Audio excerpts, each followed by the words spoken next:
Bien. Buenos días, Buenos días, profesor. distinguidos colegas y asistentes al tercer Congreso Internacional de Topología y Afines. Es un honor para mí presentar al doctor Javier Sánchez, un eminente experto en el campo de la topología y la teoría de productos métricos y continuos. Este tema es especialmente relevante en el contexto de los avances recientes en la topología y estamos ansiosos por explorar sus contribuciones significativas en esta disciplina. El doctor Sánchez con una distinguida carrera en el ámbito académico, es docente de la Facultad de Ciencias Físicas y Matemáticas de la Universidad de Chiapas, coordinador de la licenciatura de Matemática, y su formación académica la llevó en la Universidad Autónoma del Estado de México, bajo la dirección del doctor Enrique Castañeda Alvarado. Su experiencia y pasión por la teoría de continuos o hiperespacio de continuos lo han llevado a destacarse como investigador. A lo largo de su carrera ha sido reconocido por su excepcional contribución al campo.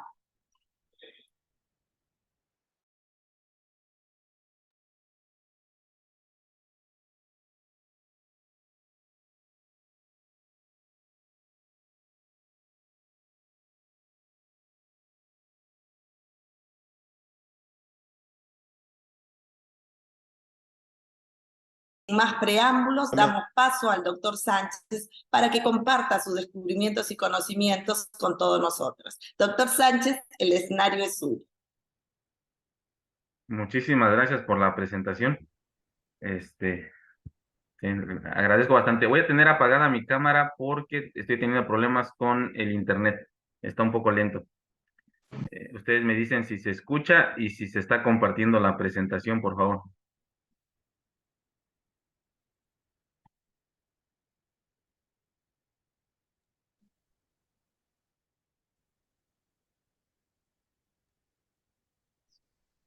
Profesor, si se escucha, si se está compartiendo.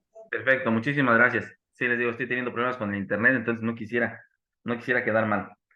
Bueno, pues nuevamente agradecer no solo la presentación, sino la invitación a seguir participando en este evento.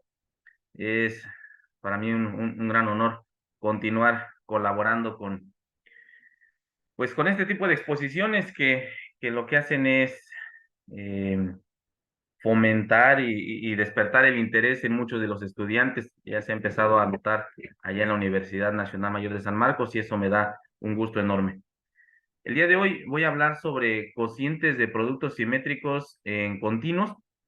Este trabajo ya es un poco viejito, más o menos cuando yo estaba estudiando el doctorado bajo la dirección del doctor Enrique Castañeda Alvarado, pero quedaron algunas preguntas abiertas que quisiera compartir con ustedes por si alguno de ustedes se interesa en darle continuidad a este trabajo que quedó un poco estancado. Voy a repetir algunas cosas, algunas van a ser repetitivas respecto a la plática anterior, me disculpo por eso, pero trataré de ser más, de hacer muchos ejemplos para que quede claro.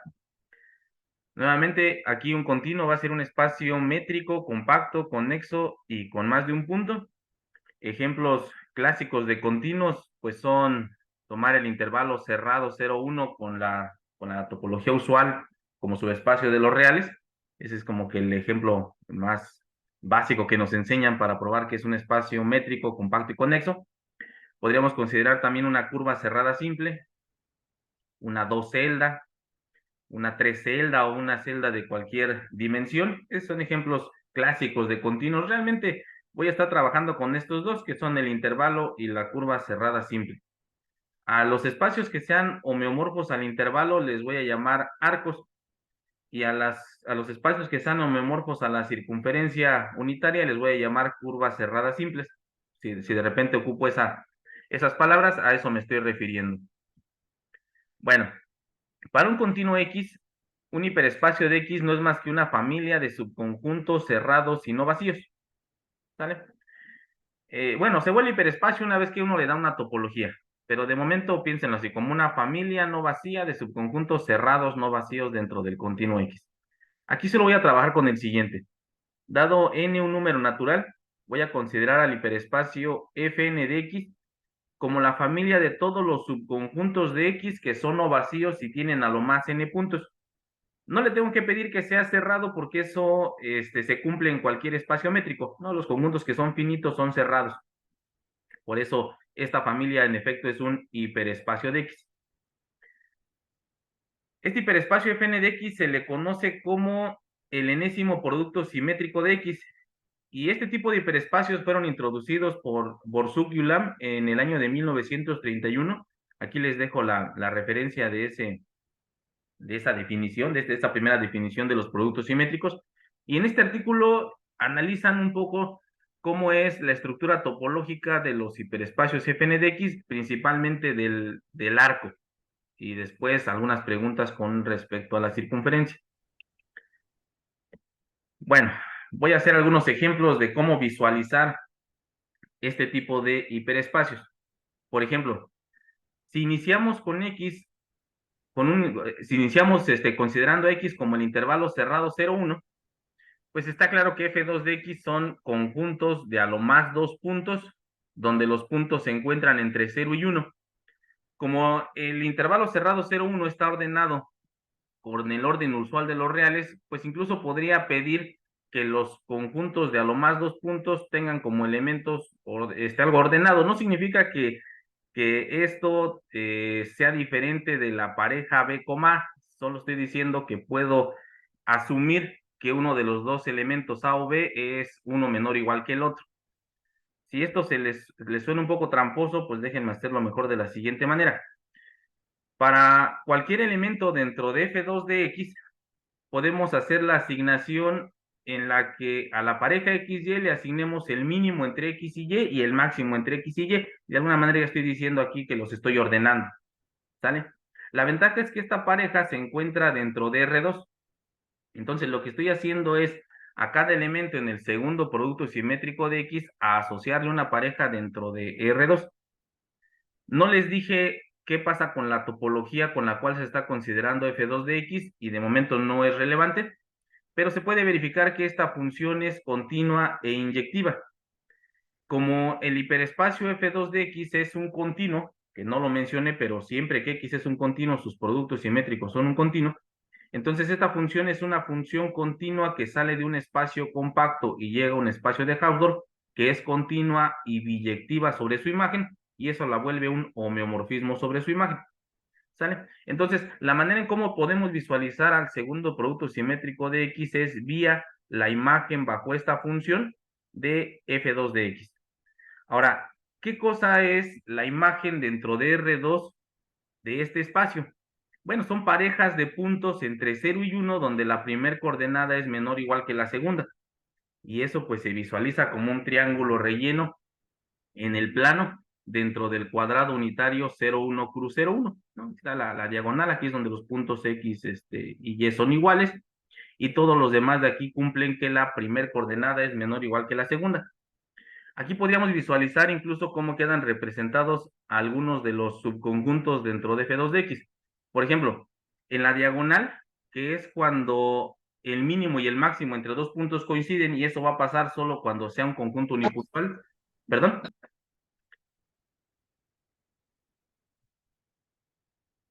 ¿Sí se me sigue escuchando? Sí. Sí, se escucha. Ok. Los conjuntos unipuntuales quedan entonces representados sobre la diagonal de este triángulo relleno. Otros dos conjuntos que podemos visualizar aquí son aquellos donde el 0 es parte del conjunto. Conjuntos de la forma 0P, donde P está entre 0 y 1, pues cumplen que su mínimo está forzado a ser 0. Y entonces a esta pareja se le está asociando el par ordenado 0P, que queda representado en esta línea dentro de R2. Aquí están representados entonces aquellos puntos que contienen al 0. Aquellos puntos que contienen al 1 quedan representados en esta línea que está aquí, la línea paralela al eje X a altura 1. ¿Por qué? Porque aquí, para puntos de la forma P,1, el máximo se vuelve 1. Entonces a este le estamos asociando la pareja P,1. ¿Sale? No olvidar esos dos conjuntos. Aquí están los que contienen al 0, aquí están los que contienen al 1, y aquí se encuentran los conjuntos unipuntuales. Voy a pasar a otro ejemplo. En el caso de la circunferencia o del círculo unitario dentro de R2 con centro en el origen, voy a usar el hecho de que el círculo es homeomorfo a tomar el intervalo cerrado e identificar los puntos 0 y 1, ¿no? Aquí está, no tienes el intervalo cerrado 0, 1, como que curvas esto un poco para que puedas identificar estos dos y luego los pegas. Y ya que los pegaste, pues te queda igual a una curva cerrada simple. Entonces, el segundo producto simétrico de X puede obtenerse a partir del modelo anterior. Lo único que tengo que hacer es pegar aquellos puntos que contienen al 0 con los que contienen al 1. Pero esos serán esta línea y esta otra de acá. Entonces, para obtener un modelo para F2 de la circunferencia, basta con pegar este que está aquí con este otro. Bueno, pegar puntos de aquí con puntos de acá. No es un pegado así tan, es un pegado específico, pues. Y hay que tener cuidado porque, por ejemplo, si un punto se encuentra cercano al 0, entonces la pareja 0, P se encuentra cercana al origen, pero la pareja 1P se encuentra cercana al punto 0,1. Entonces, estos son los dos puntos que tengo que unir, porque aquí 1 y 0 van a ser el mismo. Pero entonces, este que está aquí, que está pegado al origen, se pega con este otro que está pegado al punto 0,1. Y algo parecido cuando el punto está cerca del 1.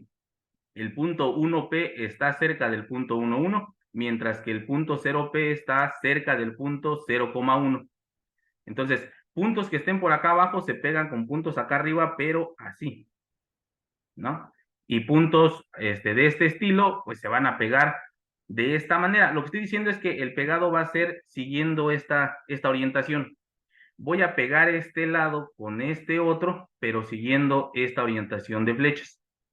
Ahora, la pregunta es qué se obtiene al hacer ese identificado, ¿no? Entonces, lo que hacemos típicamente en topología es, si no lo puedo pegar, corto el espacio y después lo vuelvo a unir, pero de tal manera que haga cortes que me permitan hacer los pegados que no podía hacer. En este caso voy a recortar el triángulo por este lado y entonces voy a hacer ese corte. Lo voy a cortar, pero voy a dejar identificado ese corte porque después lo tengo que volver a hacer. Una vez que tengo el triángulo ya dividido así como dos subtriángulos, este que está aquí lo puedo colocar sobre este de tal manera que la flecha roja coincida con esta otra. Ahí está. Y luego me preocupo qué pasa con el resto de pegados, ¿no? Acuérdense que, y es importante recordarlo, los conjuntos unipuntuales quedan en este lado. Al hacer este pegado que está acá abajo, los conjuntos unipuntuales quedaron en esta línea y en esta otra. Una vez que pegamos las flechas rojas, lo que queda es un rectángulo en el que tenemos que identificar lados opuestos. Y ustedes sabrán que hacer este pegado lo que genera es una banda de Möbius. Entonces, el segundo producto simétrico de la circunferencia es una banda de Möbius. Y los conjuntos unipuntuales quedan sobre este borde. ¿Sale? No olvidar esa cosa también. Voy a continuar con ejemplos. Ya en la práctica anterior se mencionó lo que es un eniodo simple. Entonces, un eniodo simple es un espacio homeomorfo a la unión de n arcos que se intersecten en un único punto que es extremo de cada uno de ellos. Entonces, voy a considerar a este eniodo simple y voy a tomar al punto V como el punto donde se unieron todos estos arcos, los n arcos. Para visualizar esto un poco mejor, podríamos pensar a estos intervalos metidos dentro de Rn. De hecho, como los segmentos unitarios dentro de Rn que van del origen a los vectores canónicos. Entonces, así lo voy a tomar. Voy a suponer que este nodo realmente es la unión de los n segmentos unitarios que unen al origen de Rn, al origen que le voy a llamar V, con los vectores canónicos en Rn que voy a estar denotando por E1 así hasta n. Es decir, X consta de puntos que se obtienen al multiplicar por un escalar entre 0 y 1 a alguno de los vectores canónicos dentro de Rn. ¿Sale? Este es el eniodo simple que voy a estar considerando. Muy bien. Pues tenemos el eniodo. Ahí están n arcos que se pegan por un punto. Y voy a empezar a construir el segundo producto simétrico de X. Los primeros puntos que voy a anotar dentro de F2 de X son parejas donde uno de los elementos es el origen y el otro punto es uno de los vectores canónicos. Ahí están.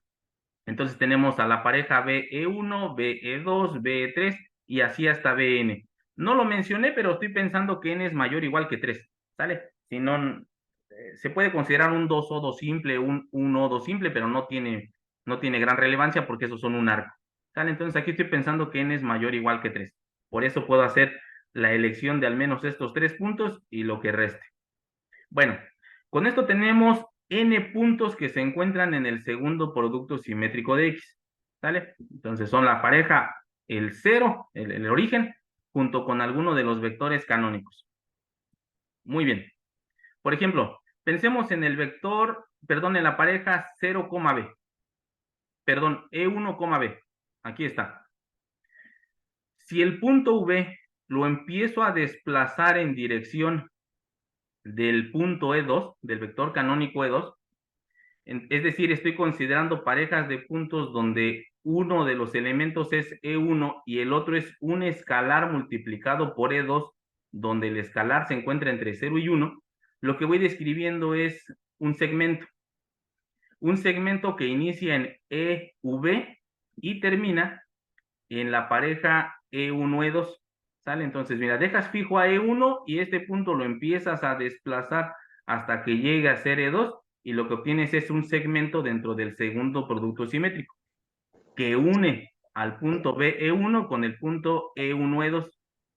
Y ya que llegaste a este punto, pues ahora puedes dejar fijo a E2 y desplazar el punto E1 hacia el origen. Ahí está. Es decir, puedes considerar puntos dentro del segundo producto simétrico donde los elementos es E2 y el otro es un escalar multiplicado por E1. Para que describamos este movimiento, pues lo que usamos son escalares de la forma 1 menos t, donde t se encuentra entre 0 y 1, para que cuando t sea 0 nos encontremos en el punto E2, E1, y cuando t sea 1 estemos en el punto E2, V. Entonces ahí está, completamos este segmento. Entonces, estos dos movimientos lo que generan es un segmento dentro del segundo producto simétrico que une a BE1 con BE2. Pero si se dan cuenta, eso lo puedo hacer con cada uno de los n puntos que habíamos considerado aquí originalmente. Entonces, lo que tengo son tantos segmentos como parejas pueda considerar de la forma B e I. ¿Sale? Y aquí lo pongo así separado porque los segmentos estos no se intersectan entre sí. ¿Sale? Lo voy a representar de momento así, porque estos segmentos, el que va de BE1 a BE3, no intersecta al resto. ¿Sale? Y bueno, aquí quedan representados algunos puntos, por ejemplo, para ir de BE2 a BE3, pasamos primero por el punto E2, E3. ¿Cuál fue el movimiento? Si tienes a BE2 y quieres moverte a BE3, entonces dejas fijo a E2, mueves el punto V hasta que llegues hacia acá, hasta que llegues a E3, E2, dejas fijo luego a E3 y mueves el punto E2 hacia el origen. Y eso describe este arco. ¿Sale? Entonces tenemos n puntos y luego entre cada par de ellos existe un segmento. Lo que se está formando es una gráfica completa con n vértices. Ahora lo voy a representar así, recordando que esta intersección realmente es el vacío. ¿Sale? Estas dos aristas no se están intersectando. Pero lo que hemos construido hasta este momento es una gráfica finita con n vértices. ¿Qué elementos están aquí en F2 de X? Pues están aquellos donde uno es algún vector canónico y el otro se encuentra en alguna patita que no corresponde a ese vector canónico. ¿Sale? Por ejemplo, todas las que salen aquí de BE1 constan de parejas de puntos donde uno de los elementos es E1 y el otro elemento se elige en alguna otra arista que no sea E1, salvo que sea el origen. Entonces, voy a representar ahora qué pasa con aquellos puntos donde uno de los elementos es E1 y el otro punto se encuentra dentro de esta arista. Pero eso lo hacemos de manera sencilla. Podemos empezar a mover este punto en dirección a E1, es decir, tomar parejas de puntos donde uno de los elementos es E1 y el otro es un múltiplo escalar de E1, considerando escalares entre 0 y 1, y así describimos un segmento que termina en un conjunto unipuntual, en el conjunto unipuntual E1. Y eso lo hacemos en cada uno de los vértices. Entonces, lo que tenemos ahora es una gráfica completa en la que en cada uno de los vértices le tengo que agregar un arco. Y esto que está aquí, si me siguieron un poco la construcción, describe todos aquellos elementos en el segundo producto simétrico que tienen como elemento a alguno de los vectores canónicos. ¿Sale? Bueno, voy a elegir cualquier punto que se encuentre en esta figura. Ahí está. Un punto de la forma EM con otro punto que se encuentra dentro del NO2 simple. Para estos dos puntos, podemos considerar un segmento que desplace a M hacia el origen y a este punto también hacia el origen. Eso lo podemos parametrizar de manera sencilla con esta asignación. O sea, podemos multiplicar a M por 1 menos S y a este punto que está acá, que era T por EJ, también por 1 menos S, usando un parámetro entre 0 y 1. ¿Para qué? Para que cuando S sea 0 nos encontremos en el punto EM TEJ y cuando S sea 1 nos encontremos en el origen. O sea, lo que estoy describiendo con esto es, para cada punto que tomes aquí, hay un segmento que lo manda al conjunto unipuntual V. Ahí está. Para cada punto de aquí, hay un segmento que se va dirigiendo al conjunto unipuntual V y este segmento pues está contenido en F2 de X. Y eso lo puedo hacer para cada uno de los puntos. Ahora, ¿qué puntos dentro de estos segmentos contienen unipuntuales? Bueno, la única manera en cómo aquí puedes generar unipuntuales es cuando estos sean iguales, cuando EM coincida con TEJ, o sea, cuando estemos en estos extremos de aquí, cuando sean los conjuntos unipuntuales EI. Entonces, los unipuntuales están acá y cuando tomemos los segmentos, solo ahí va a haber unipuntuales. Lo que construimos con esto es el cono sobre una gráfica completa a la que se le agregan n segmentos, uno en cada uno de los vértices.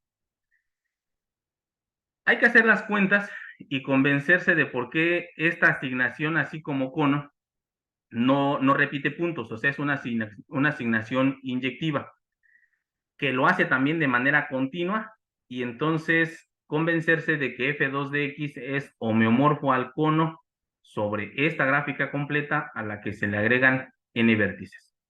¿Dónde quedan los conjuntos unipuntuales? Aquí. De los conjuntos unipuntuales en la base, estos segmentos que están acá representan a los conjuntos unipuntuales dentro del segundo producto simétrico. Entonces, ya lo voy a visualizar un poco más abstracto. Ahí está, F2 de X es una gráfica completa a la que se le agregan los n vértices, los n arcos en cada uno de los vértices y los conjuntos unipuntuales quedan así en esta orilla. ¿Sale? Bueno, dejo un poco los ejemplos y paso a lo siguiente. Si X es un continuo y elegimos un natural M menor que N, entonces Fm de X es un subcontinuo dentro de Fn de X. Pues sí, los conjuntos que tienen a lo más M puntos tendrán también a lo más N puntos. Y entonces por ahí del 2000, perdón, aquí es 2008, no 2018, es por ahí del 2008, Enrique Castañeda me propone estudiar este espacio cociente. Dice, a ver, vamos a ver qué propiedades tiene el cociente Fn de X sobre Fm de X. Y este cociente pues se obtiene al identificar a un punto el subespacio Fm de X dentro de Fn de X. Lo que no sabíamos, aquí lo pongo aquí como un comentario, es que por esas mismas fechas, 2008, 2009, más o menos, Franco Barragán, junto con Sergio Macías y también con la colaboración del profesor Raúl Escobedo, inician un estudio sobre este mismo espacio, pero de manera independiente. Ni yo sabía que ellos lo estaban trabajando, ni ellos sabían que nosotros lo estábamos haciendo. Entonces, como que empezamos a sacar trabajos paralelos, aunque incluyendo resultados diferentes. Esa fue una de las ventajas. Pero bueno, por ahí en el 2008, entonces iniciamos el estudio de estos cocientes. Déjenme ejemplificar un poco cómo se ven. Si X es, por ejemplo, un arco o un NO2 simple, pues a ver, recordemos que F2 de X era un triángulo relleno y F1 de X quedaba representado en la diagonal. Para el caso de un NO2 simple, su segundo producto simétrico es el cono sobre la gráfica completa a la que en cada punto se le agrega un arco, en cada vértice se le agrega un arco, y F1 queda representado en estos lados. Ahora aquí, ¿qué pasa cuando se colapsa F1 de X dentro de F2 de X? En el caso del arco. Pues si ustedes hacen si ustedes colapsan esto, lo que obtienen es como un globito, y el punto F1 de X queda en la orilla de ese globito, pero al final de cuentas esto sigue siendo una dos-celda, ¿no? O sea, hacer este cociente genera finalmente una dos-celda. En aquel momento, cuando trabajamos con Enrique Castañeda, hicimos todas las cuentas para verificar que esto era una dos-celda. Digo, se ve geométricamente, pero había que hacer las cuentas respectivas y lo hicimos. Entonces, probamos que para el caso del arco, este cociente es una dos-celda y por tanto F2 de X es homeomorfo a su cociente. En el caso de un eniodo simple, pasa algo parecido. Como que solo concéntrate en estas dos celdas que aparecen aquí en estos triángulos. Estos triángulos que están aquí corresponden a los segundos productos simétricos de cada uno de los intervalos. Y entonces, los unipuntuales que quedan aquí en estas orillas, cuando las colapsamos, pasa algo parecido como este. Queda como un globito, pero finalmente es una dos-celda. Y entonces, otra vez, hay que hacer todas las cuentas. Aquí se ve más o menos geométrico como por qué si jalas la parte roja a un punto, te sigue quedando un espacio parecido. Y en efecto es lo que pasa. En el caso de un arco o un eniodo, su segundo producto simétrico y su cociente F2, F1 son homeomorfos. No vayan a pensar que esto pasa en todos los espacios. Por ejemplo, en el caso de la circunferencia, recordemos que su segundo producto simétrico era una banda de Möbius. La voy a seguir dejando aquí como un rectángulo en el que se identifica este lado con este otro, pero de manera opuesta. Los conjuntos unipuntuales quedaban representados en la orilla de esa banda de Möbius. Entonces, identifiquen eso a un punto. Lo podemos hacer por partes. Por ejemplo, identifiquemos primero esta parte de acá arriba a un punto y luego esta parte de acá abajo también a un punto. Eso lo que hace es deformar este rectángulo en un disco. En un disco en donde F1 quedó con un punto aquí, pero también un punto acá. Entonces todavía tengo que hacer esta identificación. Pero también tenía que identificar este lado con este otro de manera opuesta. Entonces en el disco, lo que está pasando es que los puntos en la frontera tienen que identificarse uno con su antípoda, porque el punto que está acá queda representado con el antípoda acá a la hora de hacer el pegado de F1 en la parte de arriba y en la parte de abajo. No sé si me siguen un poco con esto. Entonces, el cociente F2 de X entre F1 de X, pues queda como un disco en el que se tienen que identificar en la frontera pares de puntos antípodas. Y eso es lo que define un plano proyectivo real. Y entonces ya nos quedó diferente. Acá es una banda de Möbius y aquí es un plano proyectivo. Entonces sí hay una diferencia. Entonces la pregunta original que me lanzó en su momento el doctor Enrique Castañeda fue esta. ¿Para qué continuos F2 de X cociente F1 de X es homeomorfo a F2 de X? ¿No? O sea, sí sabemos que pasa para el arco, sí sabemos que pasa para el eniodo. ¿Habrá más continuos que cumplan esta propiedad? Sí las hay, sí los hay. Sí hay más continuos que cumplen esto.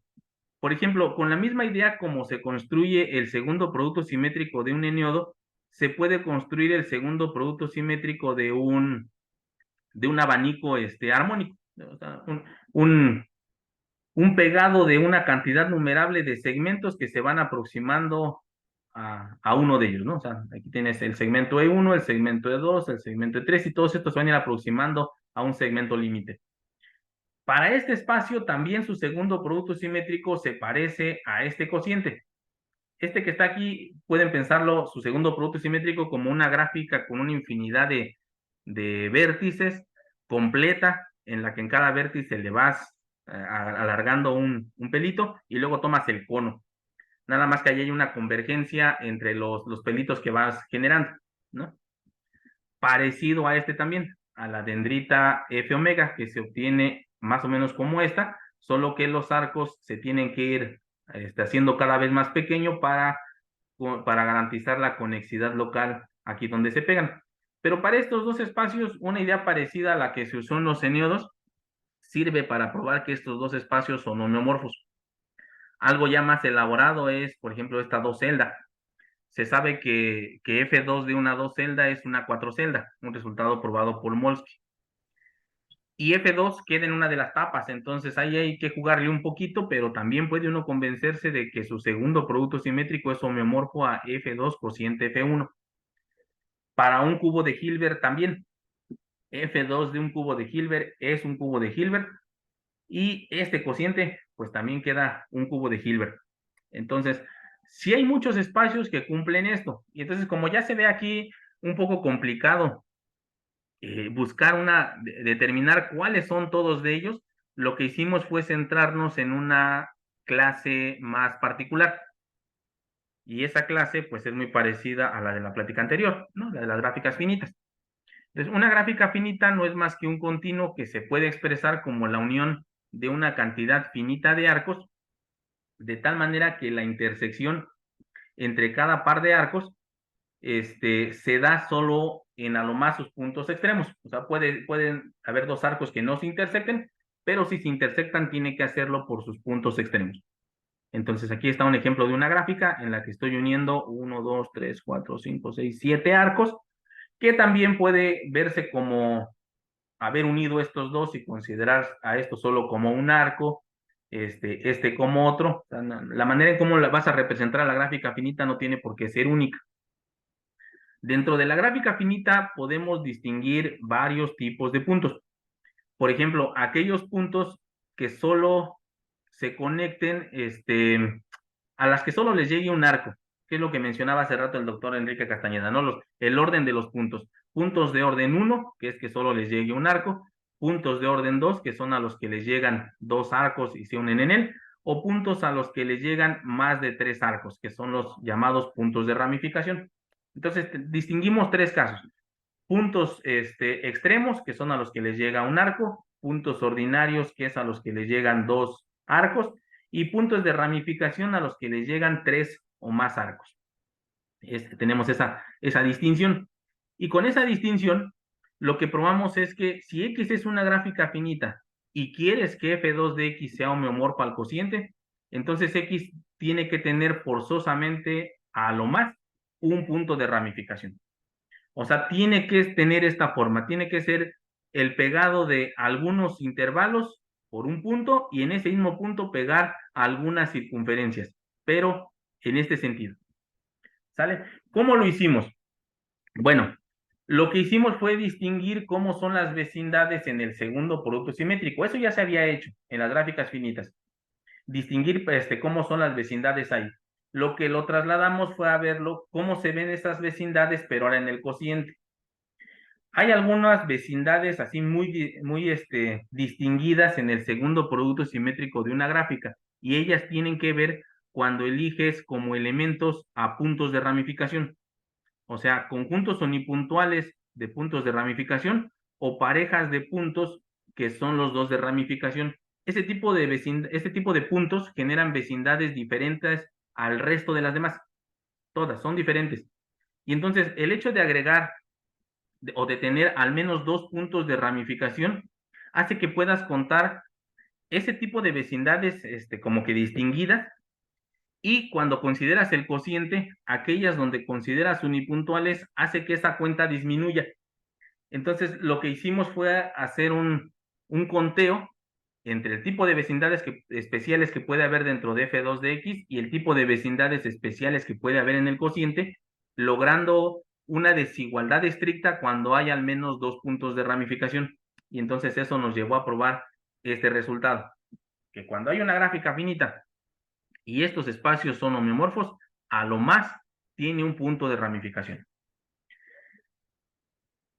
Podría tener solo arcos y entonces ser un eniodo.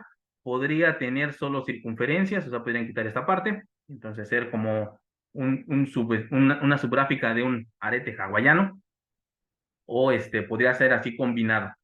Y entonces lo que nos faltaba era una herramienta que dijera algo más. O sea, sí, puede ser alguno de estas de gráficas de este estilo, pero ¿será que puede tener circunferencias? Y la pregunta es válida porque cuando aparece una circunferencia, su segundo producto simétrico así por sí solo es una banda de Möbius. Y cuando haces el cociente, lo que te queda es un proyectivo. Entonces la pregunta es, ¿habrá uno de estos donde de un lado tengas bandas de Möbius, de este otro lado tengas planos proyectivos y que sean homeomorfos? Pues podría ser. O sea, sí necesitamos como que necesitábamos una herramienta que nos dijera que fuera más restrictiva. Y esa herramienta fue la detección de agujeros en hiperespacios. Y eso se hace con el siguiente concepto. Un continuo X se llama unicoherente si cada que el continuo se puede expresar como dos de sus subespacios cerrados, compactos y conexos, la intersección entre ellos es conexo. Entonces, a veces es más fácil dar un ejemplo de un continuo que no es unicoherente. Un continuo no unicoherente tiene esta forma. O sea, sí se puede expresar como la unión de dos subespacios cerrados, compactos y conexos, pero la intersección no ser conexa. Una curva cerrada simple, si se dan cuenta, es un ejemplo de un espacio no unicoherente. ¿Sale? Esta unicoherencia lo que detecta es si el espacio X tiene o no agujeros. Hay otras técnicas como el grupo fundamental en topología algebraica, pero aquí la más adecuada o una de las que más sirve es esta, la de la unicoherencia. Y entonces para F2 de X, combinando un resultado de Ganea y un resultado de Alejandro Illanes, se sabe que si X es un continuo localmente conexo, entonces el continuo es unicoherente si solo si su segundo producto simétrico es unicoherente. Este es un resultado clásico de bueno, ya más o menos clásico de la literatura.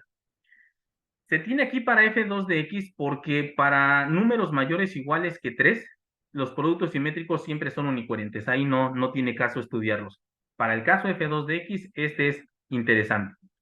Tan interesante que por ahí del 1998, Enrique Castañeda prueba que existe un continuo unicoherente cuyo segundo producto simétrico no es unicoherente. Este continuo es una circunferencia a la que se le aproximan dos espirales, una por dentro y una por fuera, dentro del plano. Así lo pueden visualizar. Bueno, en términos de unicoherencia, les platico más o menos lo que hicimos. Es usando límites inversos, lo que probamos es que para cualquier gráfica finita que pudiera encajarse en el arete hawaiano se construye uniendo una cantidad numerable de circunferencias que se peguen solo en un punto y que vayan decreciendo para garantizar la conexidad local en el punto donde se pegan las circunferencias. Cualquier gráfica que puedas meter aquí cumple que su cociente F2 de X sobre F1 de X es unicoherente.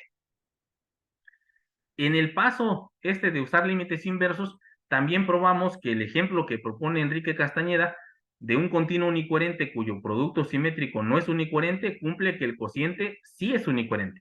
Entonces, como que encontrar este resultado fue algo interesante porque sospechaba que muchos de estos espacios iban a ser unicoherentes. Tan es así que cuando platiqué esto en su momento en el examen del doctorado, Alejandro Illanes me preguntó, bueno, ¿y tienes un ejemplo donde no pase esto? No, pues no.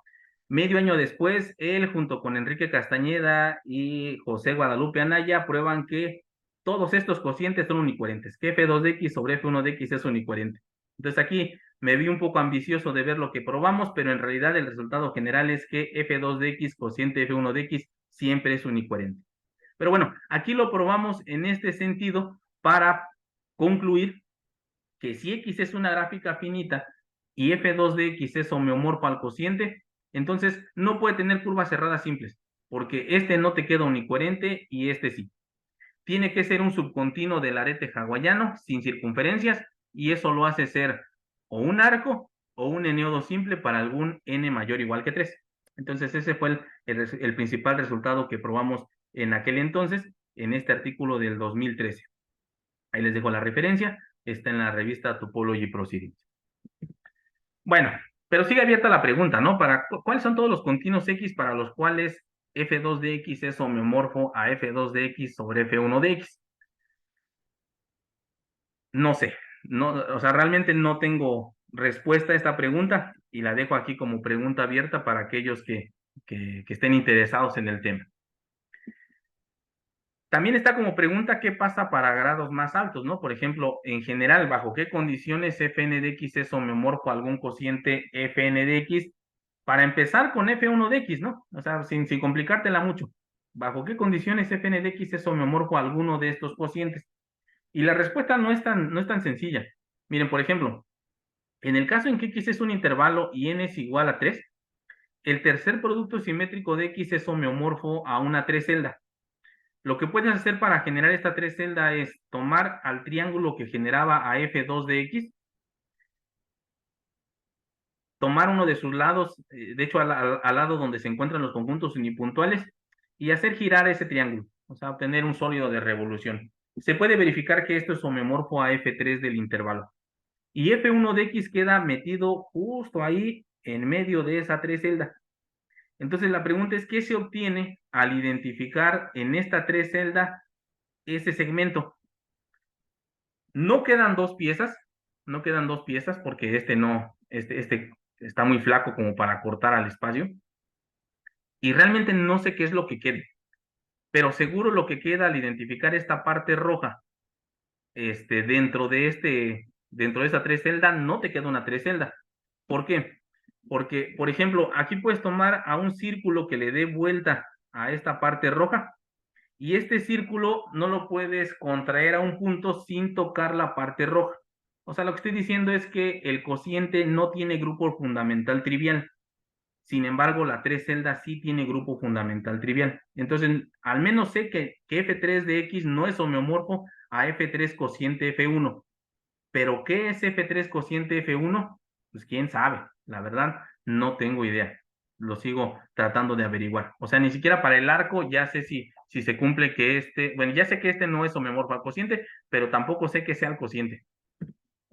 Bueno, en el caso de un tríodo simple, perdón ustedes el dibujo, pero fue lo mejor que pude hacer.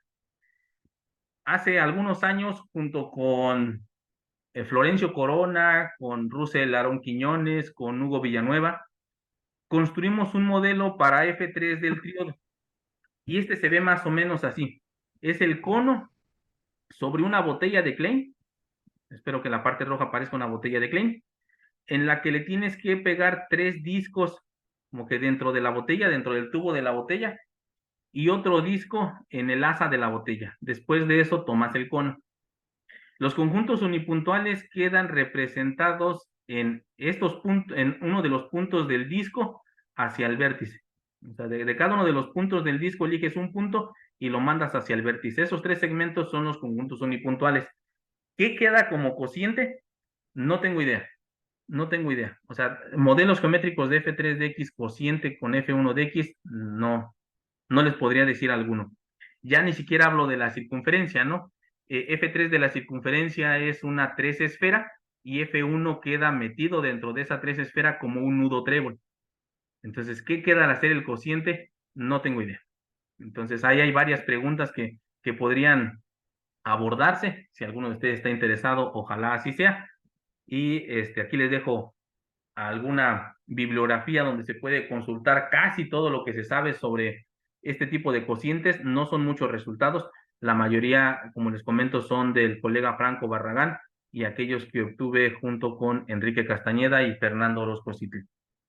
Entonces, creo que me fui muy rápido en la exposición, pero les agradezco mucho. ¿Alguna pregunta para el doctor Javier Sánchez? Es una oportunidad para profundizar en la comprensión de los conceptos presentados y explorar aún más las implicaciones de su trabajo. Si hay alguien que quiera hacer preguntas, puede escribir o puede también activar su micrófono.